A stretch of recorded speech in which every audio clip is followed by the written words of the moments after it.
একটা মারাত্মক কথা বলেছেন জামাত নেতা গোলাম পরোয়ার। বলছেন যে আগামী বছর ২৬ সালে যে নির্বাচন হবে তার কোনো আইনি ভিত্তি নেই। এমনকি প্রধান উপদেষ্টা কিভাবে অন্তর্বর্তীকালীন সরকারের প্রধান হয়েছেন তাও সংবিধানে নেই। কি মারাত্মক ব্যাপার! তাহলে সংবিধান বহির্ভূত, আইন বহির্ভূত সব আছেন।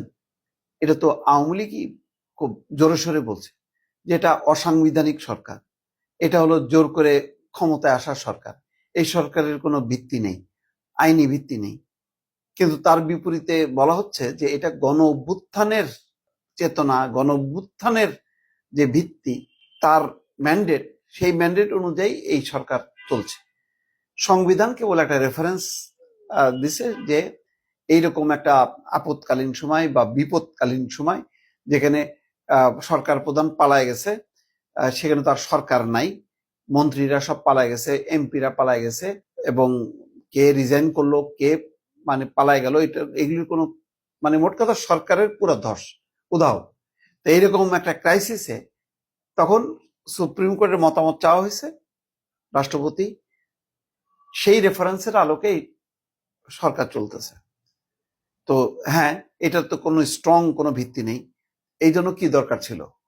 এই যে নির্বাচন আপনারা ঠেলতে ঠেলতে পিছনে নিয়ে গেলেন, এখন এই কথাগুলো আপনারা ফাঁদে পড়ছেন, কারণ আপনাদের মন মতো হয়নি, সে গণভোট হয়নি, বা আরো যে সমস্ত দাবি দেওয়া, সংবিধান পরিবর্তন করা, সংবিধান ছুঁড়ে ফেলা, নতুন সংবিধান তৈরি করা, এই সমস্ত অনেক কিছু না হতে সেই ঘুরে ফিরে এই সংবিধান, সেই ঘুরে ফিরে রাষ্ট্রপতি শাহাবুদ্দিনের অধীনেই সবকিছু করতে হচ্ছে। এইটার কারণে এখন মনে হচ্ছে যে এই সরকারের আসলে সাংবিধানিক আইনগত কোনো ভিত্তি নেই। তো ভিত্তি নেই তো বটেই, এটা নড়বড়ে।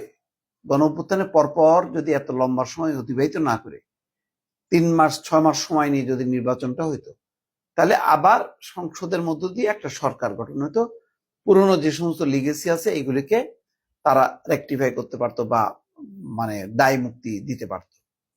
এখন সংবিধানও নাই, আপনার সংসদও নাই, এটা তো একটা লিগ্যাল ক্রাইসিস আছে। এটা তো জামাতের নেতারা এখন কেন বলতেছে? এটা তো অনেক আগে থেকে অনেকেই টকশোতে প্রায় শুনছি, এবং বাস্তবতা তো তাই। 5 বছর পর পর তিনি বলতেছেন যে 5 বছর পর পর নির্বাচন হয়। তো সর্বশেষ নির্বাচন হয়েছে কবে? 2024-এ দ্বাদশ জাতীয় সংসদ নির্বাচন। তো 24-এর পর তো 24, 25, 26, 27, 28, 29-এ হবার কথা। এখন 26-এ নেই, এটা তো হলো আগের সেই ধারাবাহিকতা অনুযায়ী ঠিক আছে। তাহলে এখন বলছেন যে সংবিধান অনেক ধারা এবং অনেক অনুচ্ছেদ অকার্যকর হয়ে পড়ছে, সেখানে প্রধান উপদেষ্টা কিভাবে অন্তর্বর্তীকালীন সরকারের প্রধান হয়েছেন তাও সংবিধানে নাই। তাহলে ওই সরকারের সঙ্গে আপনারা আলাপ আলোচনা কিসের ভিত্তিতে করতেছেন?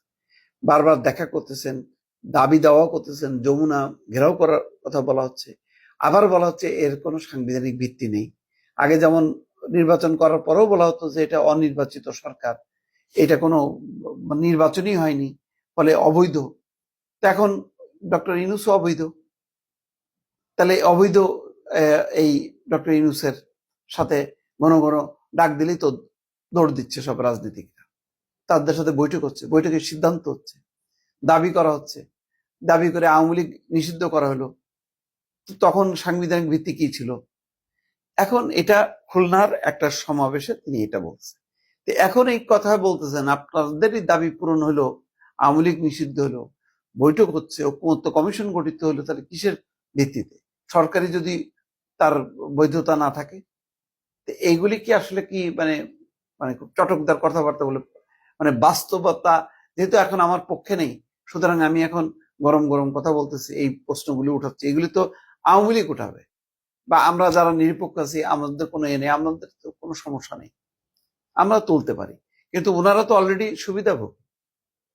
বিএনপি জামাতের মুখে তো এটা মানায় না যে ডক্টর ইউনূসের কোনো বৈধতা নেই, 5 বছর পর পর নির্বাচন, তো আগামী বছরের নির্বাচনের কোনো বৈধতা নেই। এই কথাগুলোর অর্থটা কি?